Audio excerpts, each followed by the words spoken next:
ये आपका इस साल का इकोनॉमिक्स का पेपर है जो आज हुआ था 1 मार्च को। पेपर इजी था, ट्रिकी था थोड़ा, लेकिन लोगों को लगा कि जैसा पिछले 3 साल से है वैसे ही आएगा, था वैसा ही लेकिन ट्रिकी था थोड़ा। अब देखो यहाँ पे इकोनॉमिक टर्म है, क्या लिखा है, desire which is back by willingness and purchase to ability to pay, तो ये आपका डायरेक्ट आता है डिमांड। इसका डायरेक्ट आंसर है डिमांड। ठीक है, deposit that withdrawal on demand, ये होता है डिमांड डिपॉजिट।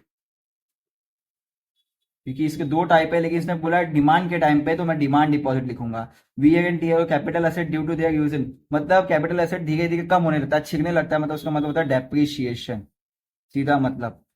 फिर elasticity resulting from proportional percentage change in the quantity demanded due to proportional percentage change in price, दोनों इक्वल है, मतलब होता है यूनिटरी इलास्टिक, या यूनिटरी इलास्टिसिटी बोल सकते हो या यूनिटरी इलास्टिक बोल सकते हो, दोनों चलेगा। ठीक है। ठीक है, difference of between the value of countries export and import, दोनों के बीच में डिफरेंस, उसको बोलते हैं बैलेंस ऑफ ट्रेड, उसको बोलते हैं बैलेंस ऑफ ट्रेड। तो ये 5 मार्क का था। इसके बाद आपका ये है complete the correlation. Internal home trade, international हो जाएगा सर आपका फॉरेन ट्रेड, जिसे आप बोल सकते हो एक्सटर्नल ट्रेड भी बोल सकते हो।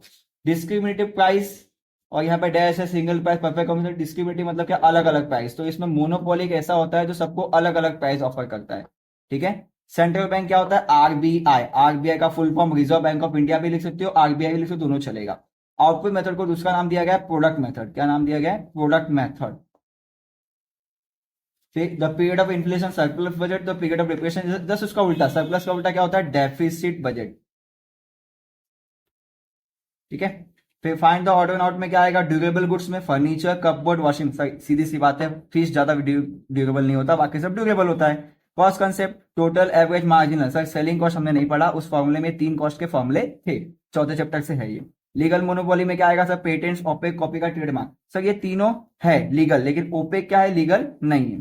फिर theory of income welfare, theory of income employment, efficiency in production, efficiency consumption, देखो ये तीनों में इफिशिएंसी है, ये थियरी है, इसलिए ये आपका क्या है, ऑड वन आउट है। Theory of income and employment, exception to the law of demand, गिवन paradox, prestige goods, price illusion, labour supply, labour demand का पूछ के सप्लाई देगा तो भाई यही एक्सेप्शन होगा।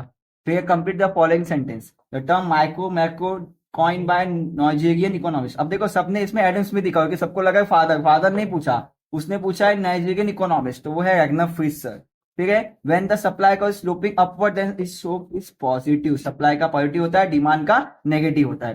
Price index number is use to measure the general changes in price, देखो प्राइस इंडेक्स नंबर है, इतना दिमाग लगाते हैं कि प्राइस लिखा, बाकी किसी में प्राइस लिखा ही नहीं है। ठीक है। डेवलपमेंट फाइनेंशियल इंस्टीट्यूशन वे are establish to develop industry, agriculture and other, देखो यहाँ पे कहीं डेवलपमेंट नहीं है, इसमें डेवलप आया, इतना अक्ल तो लगा सकते हैं सब लोग। फिर उसके बाद क्या है, obligatory function of the government क्या है, मेंटेनिंग लॉ एंड ऑर्डर, ये सब ऑब्लिगेटरी, ऑब्लिगेटरी मतलब कंपलसरी फंक्शन, उसमें पहले हर बार गवर्नमेंट को लॉ एंड ऑर्डर बनाना, अगर लॉ एंड ऑर्डर सही होगा तब सब कुछ सही होगा, अगर आपने ये सब सही किया होगा तो आराम से आपका 20 आउट ऑफ 20 आ सकता है।